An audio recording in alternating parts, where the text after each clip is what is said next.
All right, guys, this is my own invention. I know you have a lot of watch chargers and all that out there, but I want you to check this out.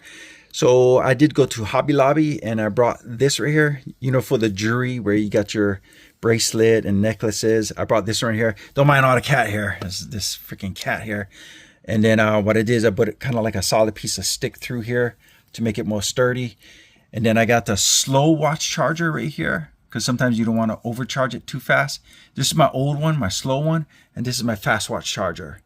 So it's my slow watch charger and my fast watch charger. And at the base, I looked for the flattest charger I could find. And that's the flattest charger, phone charger. So I charge my earbuds and all that with this. But anyway, the reason why I think this is pretty cool, again, I know it's cat hair, but this is why. So what I do is I charge it. This is only if you have two items. So I got two watches. So what I do is I charge it, right?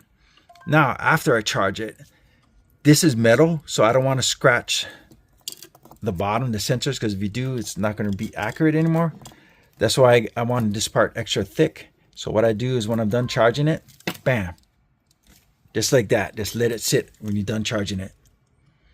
It's thick enough, like fatty enough, and it's soft, so it's not metal or anything. It's like this felt thing. That's why it has all this cat hair on it. Look at that. It is a dust magnet, let me tell you. But anyways, yeah, I thought this was pretty cool. I just made my own invention just for the hell of it because I wanted something to protect my watches because I prefer the metal bands instead of the rubber bands, and I don't want to scratch the eye or anything. And after you lay it down, like some people when they're done charging it, they lay it down like flat like this, which is right on the eye right there. They lay it flat, whatever, or they lay it like that. Eventually you can scratch that part right there, and the sensor, and you don't want to do that. So bam. Anyway, I thought it was pretty cool. Just my little own invention.